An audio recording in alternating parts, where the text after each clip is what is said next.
Hey everybody, I thought I would try out something new by doing Friday Reads where I talk about what I'm going to be reading over the weekend and try to do it on my phone in like a single take without a lot of the usual edity who. So, this weekend I'm going to be reading, I'm halfway through it now, but I'm going to be reading The Left Hand of Darkness by Ursula K. Le Guin.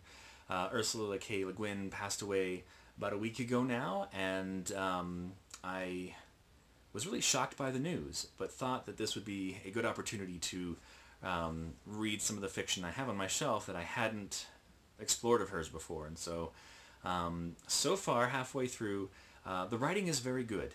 What is it? This is very similar to something I'd almost expect from Iain M. Banks and The Culture, where you have a person who goes to, a person from the Ecumen, which is this society where this is new to me, and I'm getting back into the swing of things. Okay, so the story takes place in a future where there is an all-encompassing society called the Ecumen, which is a bunch of worlds which share their resources, their political systems, and everything for their own greater good.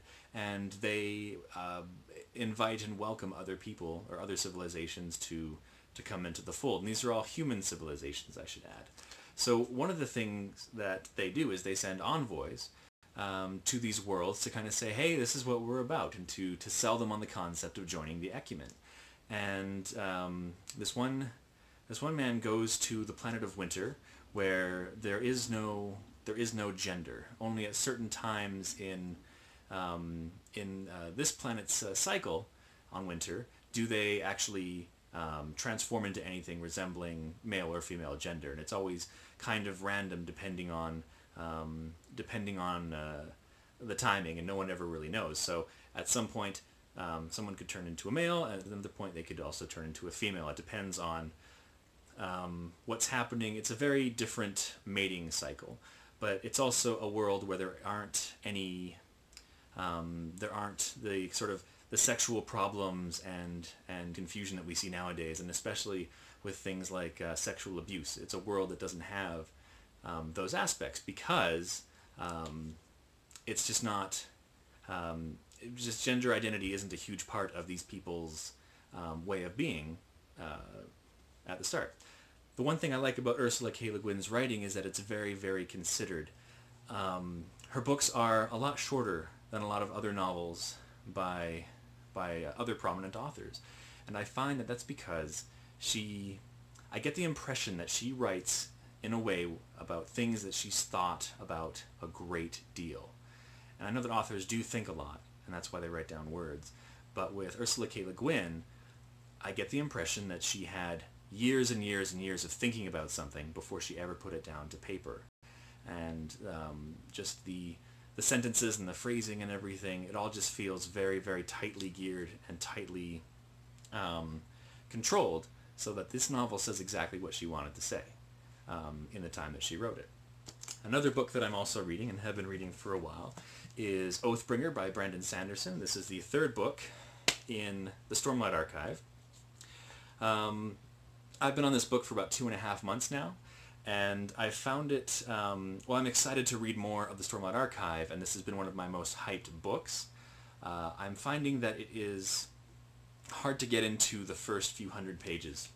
There still isn't a story, or there still isn't like a big overarching problem or threat. There's a lot of setup happening in this first portion of the story, and I'm not quite sure where it's going to end up. But this is what I'm going to be diving into a lot more intensively once I'm done with The Left Hand of Darkness. And there'll be a lot more to say about that one at a later time. Now, I also, in a strange random occurrence, I was planning on doing this today, but I got book mail from 2 different places. One was expected and the other one was not expected. The first one, which was expected, is actually a book called Midnight Arcade, by Gabe Soria. And the interesting thing about this is that it is a choose-your-own-adventure novel with illustrations by an artist that I know and have worked with, Kendall Hale.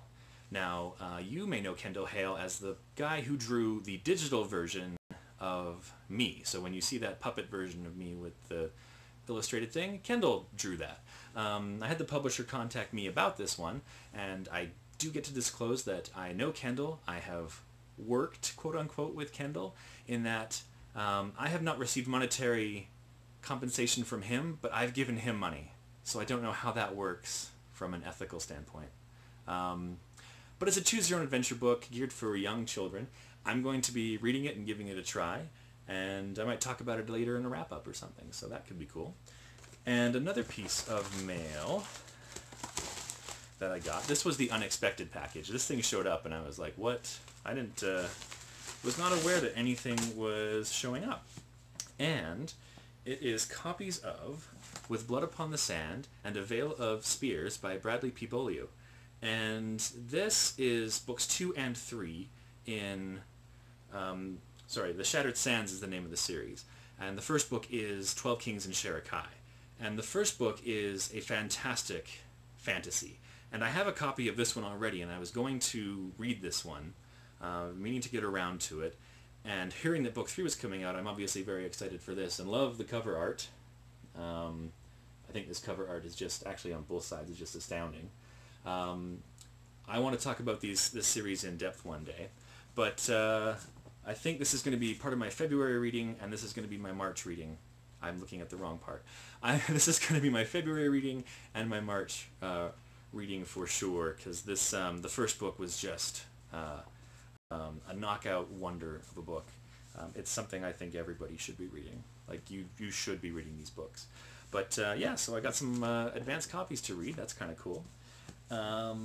Also, I forgot to mention the other book I'm reading. I've been listening to a lot of audiobooks lately, as that's what I've kind of had time for during the morning commute and carpool.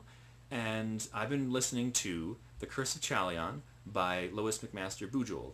And it is delightfully low-key and casual of a fantasy, but it is also maybe one of the best things I've had the chance to read and experience so far this year.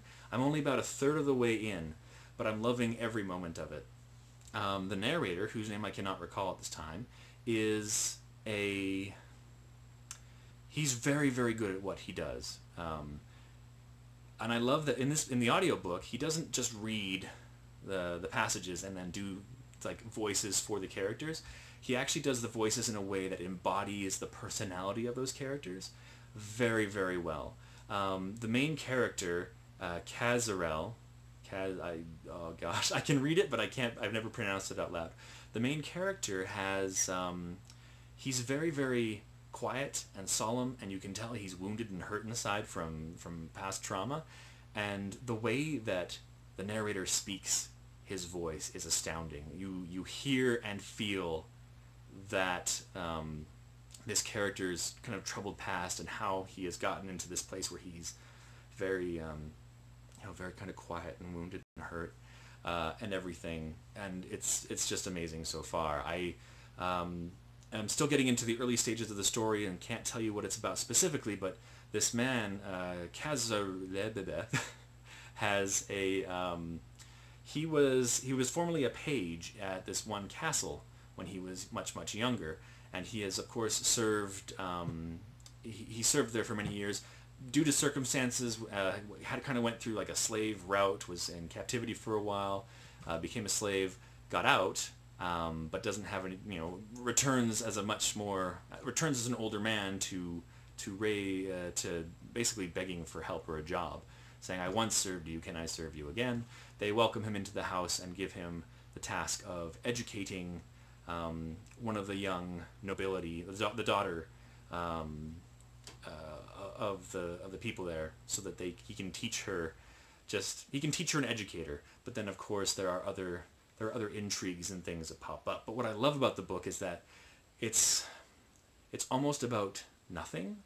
It really just sort of is about the circumstances of these people, and they live in this castle, and there's like court intrigue and royal stuff, but you'd almost say it's almost so low key that that's not what the story is about. But the writing of Lois McMaster Bujold is amazing, and the general just the general plot of the novel and the characters are making this thing really interesting. I will say more once I have time to collect more of my thoughts. Again, I am sort of doing this off the cuff just to kind of get my BookTube ball rolling again. And so I hope to be able to have more concise and definite thoughts about books in the future. But anyway, yeah, it's very late right now. I'm going to go to bed and maybe get some reading in. But I will see you guys soon. And I'm hoping that this new way of doing things at least helps me get videos out for Fridays. Like, you know, just like a regular, hey, this is an update and this is how I'm doing. Anyway, we'll talk to you later. Bye-bye.